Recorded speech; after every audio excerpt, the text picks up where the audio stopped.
Mister বিশ্বাস, অমর বিশ্বাস। বসুন।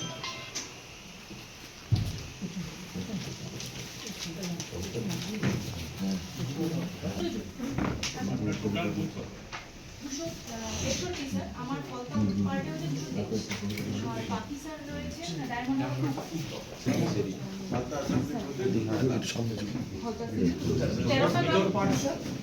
গ্রাম পঞ্চায়েত ফলতা ব্লক এবং দুটো গ্রাম পঞ্চায়েত ডায়মন্ড হারবার 15টা টোটাল 15টা জেলা।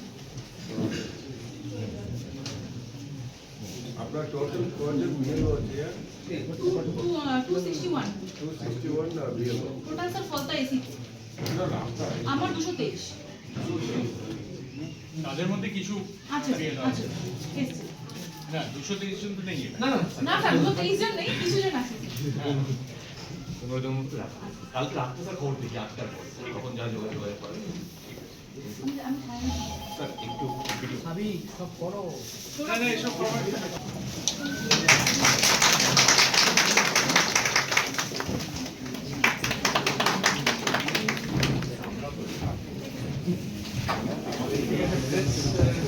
হ্যাঁ ছবি তোলা হয়ে গেছে আপনার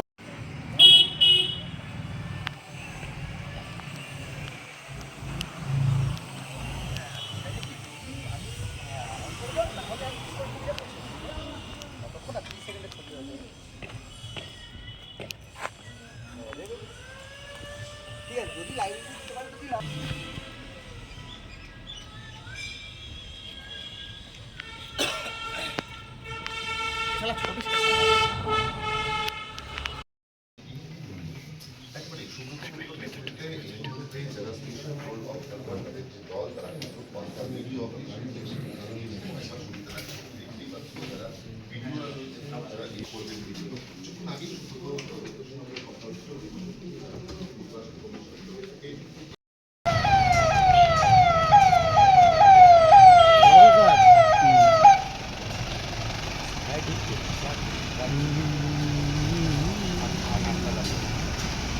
ঢুকছে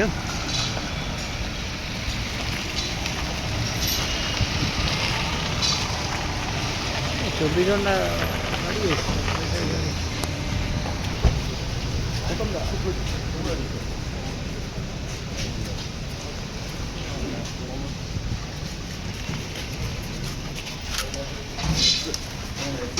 ধরুন আপনি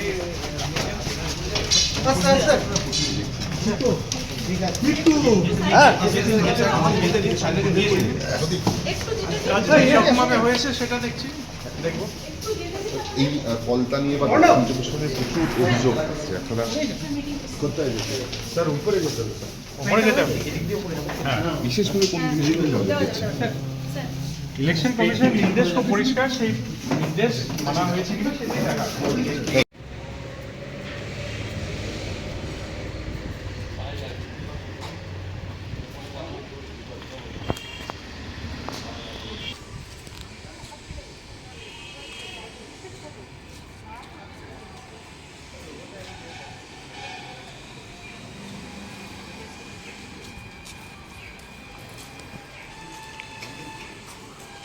স্যার আজকের এই যে মিটিংটা একেবারে বিএলওরা ছিল, আপনারাও মিটিং করলেন, এইচডিও বিডিও তারাও ছিল, কি কি বিষয়ে আলোচনা হলো যতটা বলা সম্ভব আর কি? যেটা আমরা এসআইআর করছি, এসআইআর নিয়েই আলোচনা হলো, কীভাবে এসআইআর হচ্ছে, কারোর কোনো সমস্যা আছে কিনা, কারোর কোনো পলিটিক্যাল পার্টির রিপ্রেজেন্টেটিভ যারা ছিলেন প্রতিনিধি ছিলেন তাদের সাথেও কথা হয়েছে, তাদের কাছ থেকেও তাদের ওপিনিয়ন জানা হয়েছে যে কোনো অসুবিধা হচ্ছে কি সেটাতে কোনো রকম কোনো অসুবিধার কথা কি কোনো তরফ থেকে না, বিশেষ কোনো অসুবিধার কথা কেউ বলেনি। তারা বলছেন যে কাজটা সুস্থ, সেটা এখনো ঠিক করিনি। অল পার্টির মেম্বার ছিল এরকমভাবে তো বেনিয়ম হবে না, মানে আমাদের রোলটা তো পাবলিশ হোক, আগে পাবলিশ হওয়ার পরে আমরা সে তার উপর যে সমস্ত পরীক্ষা নিরীক্ষাগুলো করা হয় সেগুলো পরীক্ষা নিরীক্ষা করা হয়। অল পার্টির মৃত ভোটারদের নাম তোলার অভিযোগ উঠেছিল, সেটা কি দেখলেন? দেখুন, অভিযোগ তো অনেক হতে পারে, সেগুলো পরীক্ষা করে দেখতে হবে কি আছে। আমরা তো ডেটাবেসের মধ্যে ঢুকে তারপর ফিজিক্যাল ভেরিফিকেশন এগুলো যখন হবে তখন সেগুলো বোঝা যাবে। এগুলো কি আপনারা এখানে করবেন না অফিস থেকে করবেন? বিভিন্ন জায়গায় বিভিন্নভাবে হবে, সফটওয়্যারের সাহায্য নেওয়া হবে। আচ্ছা 2002 এর তালিকায় যারা রয়েছেন তারা যে এদেরই বাবা মা বলে দাবি করছেন, এগুলো ব্যাপারে কিছু ডকুমেন্ট চেক করতে বলেছেন বিএলওদের আলাদা? মানে ধরুন কেউ একজন দাবি করছে যে ওর বাবা মা 2002 এর তালিকায়, সেই এজটা গ্যাপটা দেখ। সেই আমি যেটা বললাম যে এগুলো সফটওয়্যারের মাধ্যমে বেশ কিছু চেক হবে এবং তারপরে এটা হিয়ারিংয়ের একটা ব্যবস্থা হবে। এগুলো সমস্তই নির্দেশিকার মধ্যে আছে, ইলেকশন কমিশনের নির্দেশিকা, সেই নির্দেশ অনুযায়ী কাজ হবে। বিএলওদের তরফ থেকে একটা বিষয় বলা হচ্ছে যে তাদের অ্যাপে হার্ড কপি থেকে তথ্য আপলোড করার ক্ষেত্রে সার্ভার সমস্যা। ওনারা বলেছেন, এটা আমরা টেক আপ। স্যার আপনি যে এসে যে খুশি যে বিএলওর ওপরে যাদের কাজকর্ম দেখে? কাজটা সঠিকভাবে হলে খুশি হব। বলছি আসার সময় কোনো হেজিটেশনের মধ্যে পড়তে হয়েছে আপনাদের? সব রাস্তা ক্লিয়ার ছিল, ঠিকঠাক ছিল, কোথাও কিছু? সুন্দর রাস্তা। থ্যাংক ইউ স্যার অল পার্টির বিএলএ ছিল আজকে? 4টে পার্টি, হ্যাঁ 4টে পার্টি।